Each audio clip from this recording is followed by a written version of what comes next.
ஸ்வஸ்ம கொடுப்பனவு தொடர்பான ஒரு முக்கியமான தகவல் ஒன்று. ஆகவே இந்த வீடியோவை பார்க்கின்ற ஒவ்வொருவரும் தயவு செய்து இந்த தகவலை மற்றவர்களுக்கு தெரியப்படுத்துங்கள். அதாவது இந்த அஸ்வஸ்ம கொடுப்பனவை வழங்கும் நலன்புரி நன்மைகள் சபையினுடைய தலைவரினால் ஒரு வேண்டுகோள் ஒன்று விடுக்கப்பட்டுள்ளது. ஆகவே இந்த காணொலியை இறுதி வரை பாருங்கள். இதில் பல்வேறு அதாவது அஸ்வஸ்ம கொடுப்பனவு தொடர்பான பல்வேறு முக்கியமான விடயங்கள் காணப்படுகின்றது. அவற்றை தெளிவுபடுத்துவதற்காகவே இந்த காணொலியை எடுத்துள்ளேன். ஆகவே இந்த வீடியோவை இறுதி வரை பாருங்கள். அது மட்டுமல்லாது மற்றவர்களுக்கும் தெரியப்படுத்துங்கள். இந்த அஸ்வஸ்ம கொடுப்பனவை பெறுகின்ற மக்கள் அதாவது உங்களுடைய தகவல்களை சரியான நேரத்தில் புதுப்பிக்க தவறியமையினால் இவ்வாறு செய்யாத மக்கள் உங்களுடைய நிதியினை இழக்கும் அபாயத்தில் காணப்படுகின்றீர்கள். அதாவது நீங்கள் உங்களுடைய தகவல்களை புதுப்பித்து சரியாக ஒரு வருடத்துக்கு அந்த நிதியினை பெற முடியும்.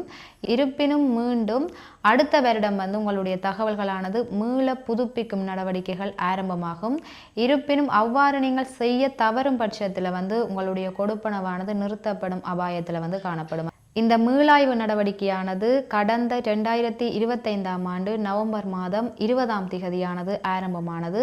அந்த வகையில் இவ்வாறு இந்த தகவல்களை புதுப்பிக்க தவறிய மக்கள் கிட்டத்தட்ட 85,000 மக்கள் இவ்வாறு இந்த தகவல்களை புதுப்பிக்காமல் காணப்படுகிறார்கள். அவ்வாறானவர்கள் இந்த நிதியினை இழக்கும் அபாயத்தில் காணப்படுகிறார்கள். ஆகவே தயவு செய்து இந்த தகவலை மற்றவர்களுக்கு தெரியப்படுத்துங்கள். அதாவது அதனுடைய இறுதி திகதியானது கடந்த 20ஆம் திகதி வரை மீள புதுப்பிக்க பட்டிருந்தது. இருப்பினும் அந்த தகவல்களின் அடிப்படையில் கிட்டத்தட்ட 85,000 பேர் வரையான மக்கள் இவ்வாறு புதுப்பிக்க தவறியுள்ளனர். அதாவது இந்த அஸ்வஸ்ம கொடுப்பனவு மீள புதுப்பிக்கின்ற முறையானது 2 முறைகளில் இடம்பெறும். அதாவது ஏழ்மையான மக்கள், மிக ஏழ்மையான மக்கள் என்று 2 அடிப்படையில் மேற்கொள்ளப்படும்.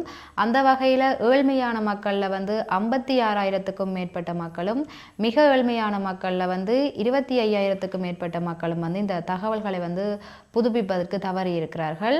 அதாவது இவ்வாறு புதுப்பிக்காதவர்கள் இணைய வழியினூடாக அல்லது பூர்த்தி செய்யப்பட்ட விண்ணப்ப படிவத்தை பிரதேச செயலகத்திடம் ஒப்படைப்பதனூடாகவும் நீங்கள் அதனை மீண்டும் தகவல்களை சரி செய்து கொள்ள முடியும். அதாவது நீங்கள் உங்களுடைய தகவல்களை மீள புதுப்பிக்காமல் காணப்படும் பொழுது, அதாவது அடுத்த சுழற்சி முறையில் பார்க்கப்படும் பொழுது நீங்கள் இவ்வாறு மீள புதுப்பிக்காமல் காணப்படுகின்ற மக்களினுடைய தகவல்களானது பரிசீலிக்கப்பட மாட்டாது. அவ்வாறு பரிசீலிக்கப்படாத பட்சத்தில் உங்களுடைய கொடுப்பனவுகளானது நிறுத்தப்படும்.